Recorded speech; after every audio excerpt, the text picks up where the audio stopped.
Peristiwa penembakan misterius atau Petrus pada tahun 1983 hingga 1985 yang dimulai di Yogyakarta kemudian bergerak ke kota-kota besar lainnya menimbulkan tanda tanya besar. Siapa dalang yang mengizinkan aparat negara yang memegang senjata dan melepaskan peluru pada orang-orang yang dicap gali? Kenapa gali atau preman kecil itu tidak ditangkap saja lalu diadili dan dimasukkan ke penjara? Kenapa harus ditembak mati di tempat?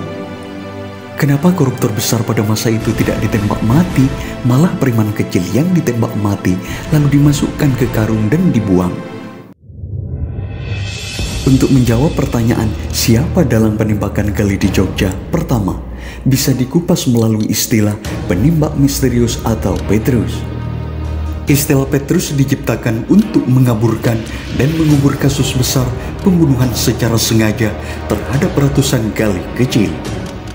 Istilah penembak misterius memang sengaja diciptakan untuk memunculkan kesan bahwa penembak misterius alias tidak jelas supaya nama baik tetap terjaga. Padahal sudah sangat jelas bahwa yang punya senjata api dan peluru adalah aparat bersenjata di bawah pemerintahan masa itu.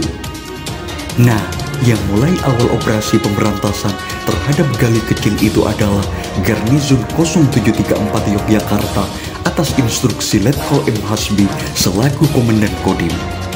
Niat awal operasi ini sebenarnya bagus, yakni untuk memberantas kelompok gali yang suka memalak pertokoan.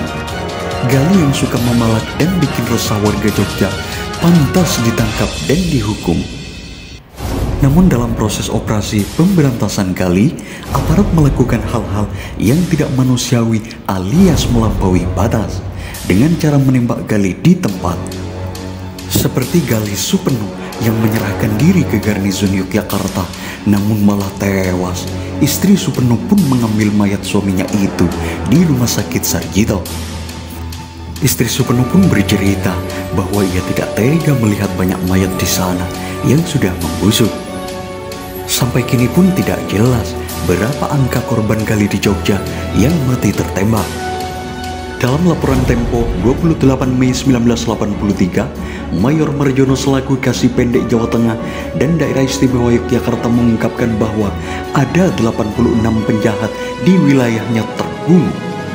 Terdiri dari 43 orang yang tewas akibat luka-luka ketika ditangkap, 27 orang tewas di tempat, dan 16 orang dikeroyok massa. Ketika penembakan terhadap preman itu terjadi, Ketua Yayasan LBH Adnan Buyung Nasution protes. Adnan Buyung menganggap bahwa mengganyang gali model Garnizon Jogja adalah tindakan main hakim sendiri.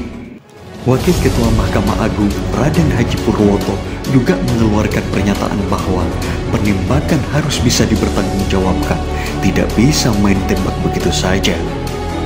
Ia mengungkapkan bahwa petugas juga terikat dengan hukum dalam menjalankan tugasnya. Semua peringatan dari Adnan Buyung dan Wakil Ketua Mahkamah Agung itu dijawab oleh Panglima ABRI Jenderal Murdani. Penny Murdani bilang bahwa tindakan aparat keamanan dalam menanggulangi kejahatan selalu berlandaskan hukum.